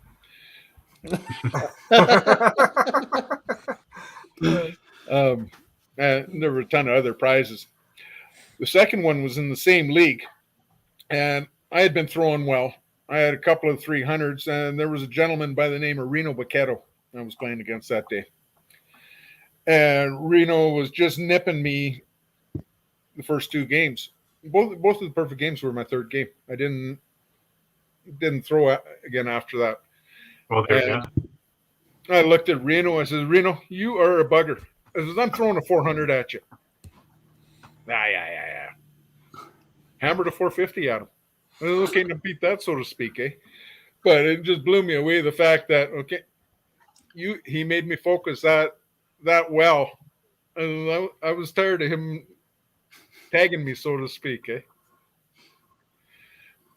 When I was first starting out, I got taught a valuable lesson because I had a wicked temper. I had such high expectations for myself, and I would get upset if I wasn't doing what I needed to. And playing the Friday night senior men's league, and Jack Walsh, Jack Stewart, a few other old vets, we ended up playing that night. And they sicked Jack Stewart on me. It was Terry Stewart's husband. And Jack worked me to such a lather, I wanted to take him outside. I called him outside, and he said, no, you go cool off. Well, I cooled off that weekend and whatnot, and ended up seeing him the following Tuesday in the senior mixed league. And I went and shook his head, and I said, "Thank you." I said, "That was a heck of a lesson you guys taught me." Because after I thought about it and whatnot, I said, "Yeah, no, that was planned, and they did it on purpose. They wanted to show me what my temper would do." They showed me well. Yeah. Some of those old vets, they could teach lessons when they wanted to. Some were quite valuable. I think the game is right. You're right. There's so many more lessons and more times to be learned. I mean, you don't see that. Mm-hmm. Gamesmanship, right? There's stuff going on, right? And I never believed in mind games. Yeah, you do whatever you want over there. If that's what helps you, great. Rob Troche, good old boy. And he coached us in Masters in Winnipeg the one year. And we were playing well, but working harder than we had to and just weren't faring very well. And the one match Rob brought out, I don't know if it was Alberta or Manitoba that we played. Rob brought out a deck of cards. Everybody pick a card. That's our lineup this game. Well, it ticked the other team off so badly we got swept 8-0. Oh no. Yeah. Well, they didn't. Rob was just going to put in a lineup that he had anyways. He was just being Rob and having fun. And they didn't appreciate it, and they schooled us because of it, eh? Yeah. You never want to motivate the people that already want to beat you. Yeah. Yeah. Rob was a great motivator. He would go, okay, team needs you. Go throw a 5-bagger. 5-bagger for a 6-pack. Okay, cool.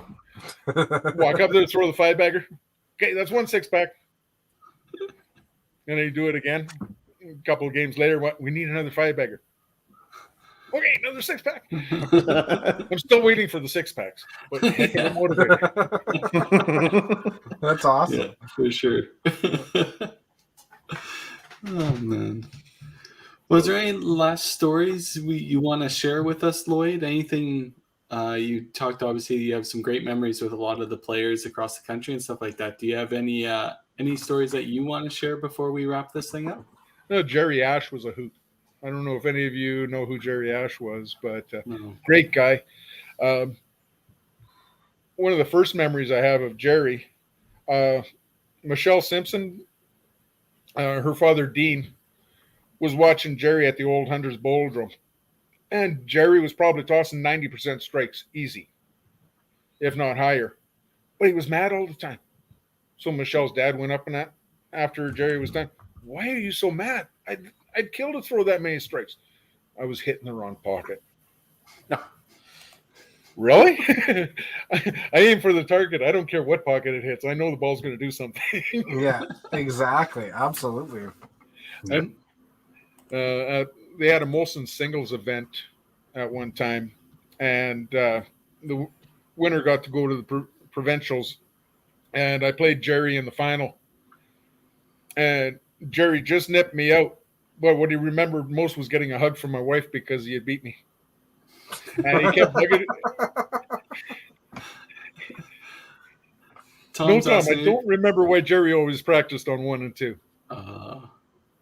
You got me on that one. We're going to have to wait for Tom to comment. Yeah, you guys will have to quiz Tom. I know you're talking to your buddy again, and he was great to see him back at Sherwood Bowl as Daryl Bailey. Yeah. And again, super kind of cool to see him and so enthusiastic playing again. But you guys are buddies too. One more story about Jerry. We were playing at the KG, and he got upset at a shot. He kicked. KG had the standing ball returns where the balls came up on top of the rack, and if you tag the front of the ball return, it was kind of floppy. Well, Jerry took it with the side of his foot, tagged the top of the ball return. 6 balls one way, 6 balls the other way. And here's Jerry hiding under the telescore desk trying to. It wasn't me. Eh? Jerry, it's a little obvious. Get out from under the vest, bud. Oh, that's good. I had one shot down at the KG, and we were on alleys 11 and 12, and the runway to go into the back was beside the pillar on alley 12 and in between 12 and 13. All of a sudden, the pin chaser came running out of the back as I'm just in mid-stride. Most of the time, I could stop. But this time, I just hammered the ball into the floor, and it went straight up and tagged the ceiling tiles. Oh. Well, be darned if 2 balls didn't fall down. They had a university party the day before. Well, we wondered where that ball went. Wow. On that same pillar, we were in the basement, so there were concrete pillars, except for on alley 12 in one spot that was maybe about 3 feet by about 1.5 feet, where it was drywall because they had wires for the microphones going in there and whatnot. Forget who it was. He took and slapped the pillar. His hand went straight through. He didn't realize there was drywall there. Oh no! Yeah. So Mike Herbert would destroy that. Yeah, for sure. Well, Lloyd, I know we can probably sit here and talk to you for more than a couple more hours, but we've reached our 2-hour mark, so we're going to wrap this up. oh wow, already? Okay. Yeah. Yeah, no Wow. doubt, eh? Doesn't seem that long, but Well, we want to thank you very much for coming on, sharing all that information with us. And like we've been saying, unreal resume. We're going to wrap this podcast up. We'll probably have you on for another podcast down the road here. We'll make sure Tim stays in contact with you because there's a lot more. I'd love to. That'd be awesome. You're welcome to stay on and talk with us after. We're just going to put you in the background here and run our draw and end this podcast. Thank you very much for coming on. Thank you very much. A lot of fun. Most appreciated. Thanks, Lloyd. That was great. Thanks, Lloyd. All right.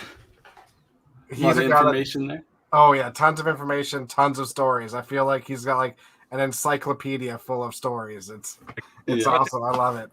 Bowling prime time when it comes to the Lloyd Wiens in his career, right? Like yeah, the prime. And when you were playing in the bowling, this was it.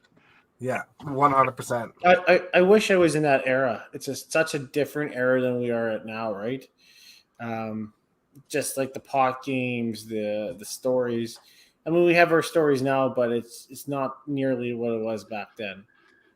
Maybe we're forming our own. People are going to look at us one point. I remember when these guys were, TPC had this many, and then the pro league started out. All these 8 gamers. I mean, it was amazing, right? Totally. Yeah.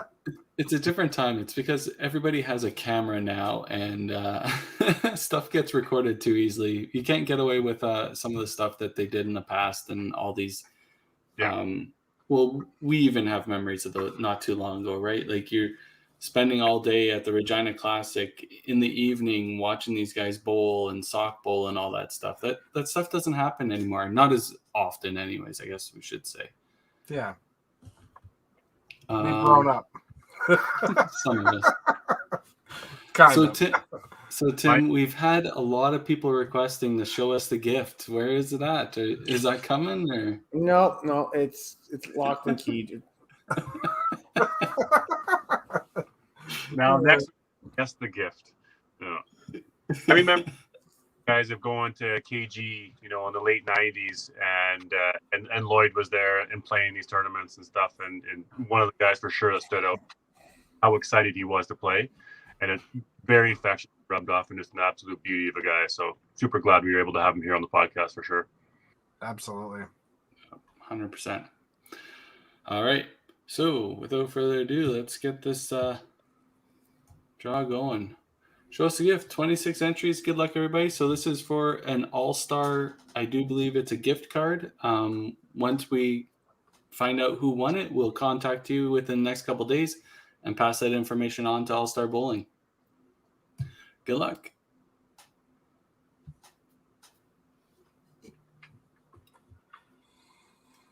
Type in yours. Yeah, the 5 Steve Greensides. Oh, good. There we go. Hey, good job, Steve. We'll get in contact with you. So, Tim, who's our guest for next week? Well, that's a good leadway because next week we have Fran Clark. So Fran's well respected in the community. Very good technical person, former proprietor. Helped build the LTAD. Yeah. And then the following week is Steve Greensides. If we're working on, he finally got a webcam and everything. So Steve will be ready to go. We're going to work on that. So great. Really excited for those two. Great lineup. Well done. Good booking agents. But all right. Well, thanks everyone, and everybody have a good night, and we'll see y'all next week. Thanks, everybody. Guys. yeah.